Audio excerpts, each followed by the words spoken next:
So, Smile, 2022, is one of those horror movies that stays with you long after the credits roll. The premise? Simple. The execution?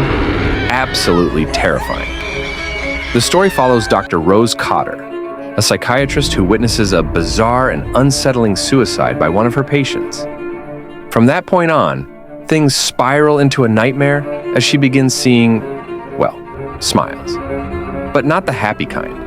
The kind that feels like a mask for something way more sinister. Now, what really works for this movie is the psychological tension. It's not just about jump scares, though there are some pretty effective ones. It's the creeping dread that builds throughout the entire film. The camera work plays a huge part in this. There are all these slow pans and uncomfortable close-ups that put you on edge, making you feel like something awful is just around the corner. Sometimes it is, and sometimes it isn't. And that's what makes it so nerve-wracking. The performances, especially from Sosie Bacon as Rose, are top-notch. She really captures that descent into paranoia and fear. It's not an easy role, considering how much of the horror comes from her reaction to things only she can see. And honestly, a lesser actor might have made this feel over the top, but Bacon nails it.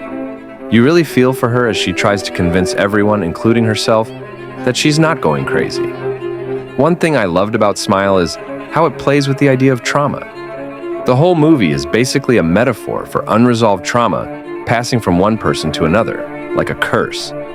It's a clever twist on the typical horror trope of being haunted. Instead of a ghost or a monster, it's this traumatic experience that keeps being passed down. There's something deeply unsettling about that, because trauma is something we all deal with to some extent. The movie makes it literal in a way that's both horrifying and deeply relatable. And man, let's talk about that ending. No spoilers here, but let's just say it's the kind of ending that doesn't let you off the hook. It leaves you with a sense of dread that lingers. Some horror films try to wrap things up with a neat little bow, but not Smile. It's bold, and I appreciate that. It's not trying to make you feel safe, even after the movie's over. If I had to nitpick, I'd say there are a few moments where the pacing slows down a bit too much, and the curse concept has some similarities to other horror films like It Follows or The Ring. But Smile does enough differently to stand out on its own.